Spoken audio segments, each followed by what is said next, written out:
જય જવાન જય કિસાન મારા વાલા મિત્રો। હું એક ખેડૂત છું અને એક વ્લોગિંગનો પણ શોખ રાખું છું મિત્રો। તો આપણે હવે ખેતર બેતર બધા કમ્પ્લીટ થઈ ગયા છે ચોખા।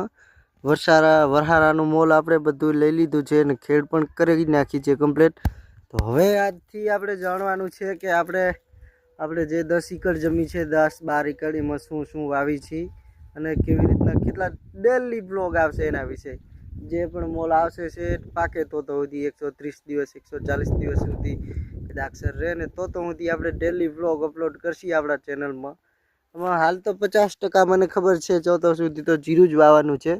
તો આપણે જીરાનો વ્લોગ ગ્રોથનો નાખશી ડેલી, જે કે કેટલા દિવસે કોરવણ, કેટલા દિવસે ટોવા, કેટલા દિવસે આપણે દવા છાંટી છે, આપણી ખેતી આપણે કેવી રીતના કરી છે આપણે શેર કરશી। તો જોવાનું ભૂલતા નહીં, જોડાયેલા રહેજો આપણા ચેનલમાં અને સબસ્ક્રાઈબ પણ કરી નાખજો મિત્રો। જો આપણી આ વાત સાચી લાગે અને સારી લાગે તો ચાલો મળીએ નવા વ્લોગમાં।